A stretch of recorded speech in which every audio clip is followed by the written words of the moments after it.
Why didn't Britain ever try to retake the United States?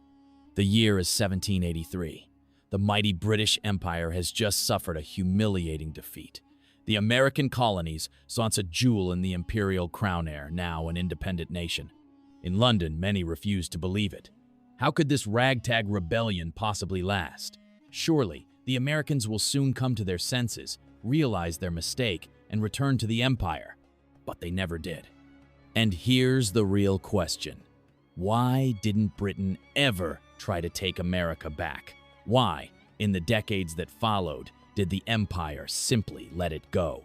Why not launch a second invasion and reclaim what was once theirs?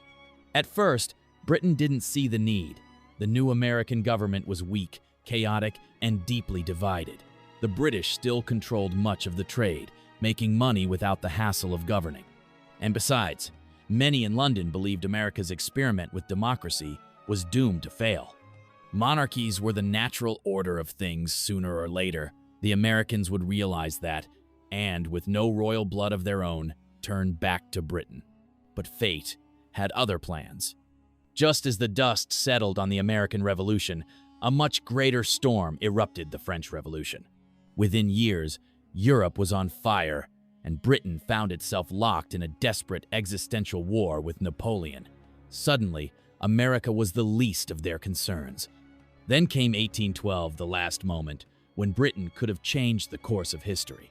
This time, the empire had a plan to retake all of America, but to redraw the borders forever.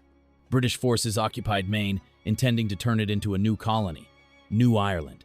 The plan was bold, and for a while it seemed achievable. But then, something unexpected happened.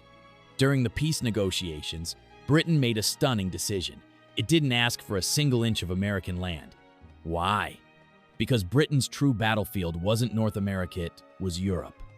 The Napoleonic Wars had shaken the world, and Britain's top priority was securing the post-war order. Risking another prolonged conflict over American land simply wasn't worth it.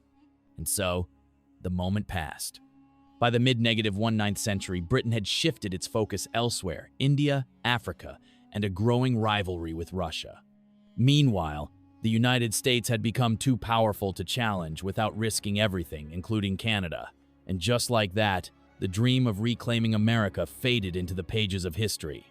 Not with a battle, not with a grand decision, but with the slow realization that the past was gone forever.